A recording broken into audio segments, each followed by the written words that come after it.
এই ঘাটটা দিয়েছে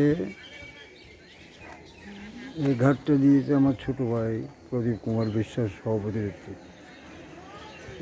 উত্তর সাইডের আমি যেখানে দাঁড়িয়ে আছি এখানে অংশ আমার পরিবারের পক্ষ থেকে, পরিবারের পক্ষ থেকে প্রদীপ কুমার বিশ্বাস অধৈর্য ছিল তিনি, পরিবারবর্গ থেকে এই ঘাটটা দিয়েছে। এখানে যাত্রীদের, তীর্থযাত্রীদের সুবিধার্থে।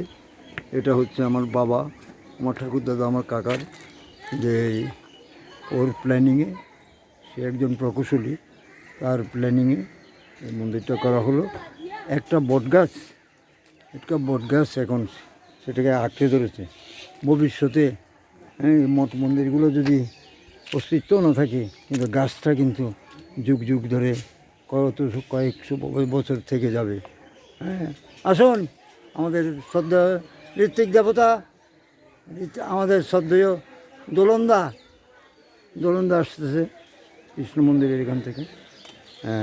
উনি আসেন। এই আর কি।